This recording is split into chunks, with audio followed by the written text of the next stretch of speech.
Middle east में एक ऐसी शांति लौटी है जहां दुनिया को यह दिखाया जा रहा है कि ईरान, इजराइल, अमेरिका युद्ध में अब सीजफायर होने वाला है। तो वहीं पर्दे के पीछे पूरी रात बम धमाके, ड्रोन, मिसाइलें दागी जा रही हैं। युद्ध की आग शांत होने का नाम नहीं ले रही। दुनिया के चौधरी ट्रंप साहब ईरान से इतने खौफ में आ गए हैं कि जब सरेंडर जैसे हालात लगने लगे तो फिर खुद शांति वार्ता की बातें शुरू की। लेकिन दोस्त, इजराइल ईरान पर जोरदार हमले कर रहा है। बता दें कि इजराइल ने पहले ईरान पर जोरदार हमले किए। नेतन्याहू ने आईआरजीसी मुख्यालय पर मिसाइलें दागी और साफ कहा उनकी सेना का विनाशकारी अभियान थमेगा नहीं। इजराइल के हमले के बाद ईरान ने फिर इजराइल की राजधानी में बमबारी की। इतना ही नहीं, ईरान ने सऊदी अरब, यूएई और आसपास के देशों पर जवाबी हमले जारी रखे। इन हमलों में ऊर्जा से जुड़े ठिकानों को निशाना बनाया गया, जिससे वैश्विक तेल सप्लाई को लेकर चिंता ज्यादा बढ़ गई है। ईरान हार मानने वालों में से नहीं है और खामेनेई की मौत का बदला, उन बच्चों की मौत का बदला लेने को तरस रहा है। एक और चौंकाने वाली खबर, वॉल स्ट्रीट जर्नल की रिपोर्ट के मुताबिक सऊदी अरब और संयुक्त अरब अमीरात ने ईरान के साथ चल रहे युद्ध में शामिल होने की दिशा में कदम बढ़ा दिए हैं। ये जंग को और खौफनाक बनाने की जरूरी भूमिका निभा रहा है। ट्रंप के सारे दावे वहीं धरे के धरे रह जाएंगे अगर ये देश ईरान के खिलाफ हमले कर देते हैं। वॉल स्ट्रीट जर्नल ने मामले से परिचित लोगों के हवाले से ये बताया कि सऊदी अरब ने अमेरिकी सेना को अपने किंग फहद एयरबेस इस्तेमाल करने की इजाजत दे दी है। सऊदी अरब ने पहले ही कहा था कि वो ईरान युद्ध में शामिल नहीं होगा, लेकिन अब ये पलट गया है। लेकिन अब ईरान, इजराइल और अमेरिका के इस युद्ध में शामिल होने के लिए सऊदी बड़े कदम उठा चुका है। मिडिल ईस्ट के दो ताकतवर देशों ने जिस तरह से ये कदम उठाए हैं, उससे ये पता चलता है कि ईरान के लगातार हमलों ने उन्हें युद्ध में शामिल होने के लिए मजबूर कर दिया है। ईरान को लेकर उनका धैर्य टूट रहा है।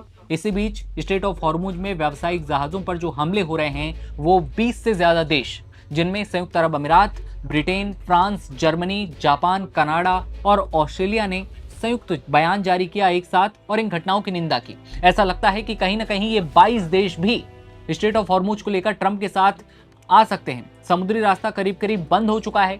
वैश्विक व्यापार, ऊर्जा आपूर्ति पर बुरा असर देखने को मिल रहा है। ईरान की सेना कमान खत्म अल अनबिया के मुख्यालय की ओर से यह साफ किया गया कि अब भी हॉर्मुज का कंट्रोल ईरान के पास ही है। वो फारस की खाड़ी और ओमान की खाड़ी के पानी को नियंत्रित कर रहा है। अब आपका सवाल होगा कि शांति वार्ता और सीजफायर का क्या हुआ? क्या ट्रंप साहब कर पाएंगे सीजफायर? युद्ध रुक पाएगा? अमेरिका के राष्ट्रपति डोनाल्ड ट्रंप ने ईरान के पावर प्लांट्स पर हमले की समय सीमा बढ़ाकर 5 दिन की। उन्होंने ये भी कहा कि अमेरिका और ईरान के बीच पॉजिटिव बातचीत चल रही है, जिससे युद्ध खत्म करने का रास्ता निकल सकता है। हालांकि ईरान ने इस दावे को खारिज किया और बताया कि भाई ये बस केवल और केवल मार्केट को प्रभावित करने की रणनीति है। कोई शांति की वार्ता नहीं हो रही हमारे बीच, कोई शांति की बात नहीं है। सोमवार को तेल की कीमतों में गिरावट होती है क्योंकि निवेशकों को उम्मीद जग चुकी थी कि हालात कुछ हद तक शांत हो सकते हैं। दूसरी ओर ईरान ने सऊदी, यूएई और आसपास के देशों पर जवाबी हमले जारी रखे। इन हमलों में ऊर्जा से जुड़े ठिकानों को खास तौर पर निशाना बनाया गया है, जिससे पूरी दुनिया प्रभावित होती दिखाई देती है। वैश्विक तेल सप्लाई को लेकर चिंता बढ़ती है। उधर इजराइल ने तेहरान में कई धमाके किए। रिहायशी इलाके शामिल हैं। आम नागरिकों की सुरक्षा को लेकर भी गंभीर सवाल खड़े हो चुके हैं। ईरान और इजराइल का युद्ध खत्म होने का नाम नहीं ले रहा है। शांति की वार्ताएं, ट्रंप की कोशिशें सारी धरी की धरी रह जाएंगी। ये साफ तौर पर अब तक दिखाई देता है। ऐसे में आप लोग क्या सोच रहे हैं? क्या ये युद्ध जल्द खत्म हो पाएगा?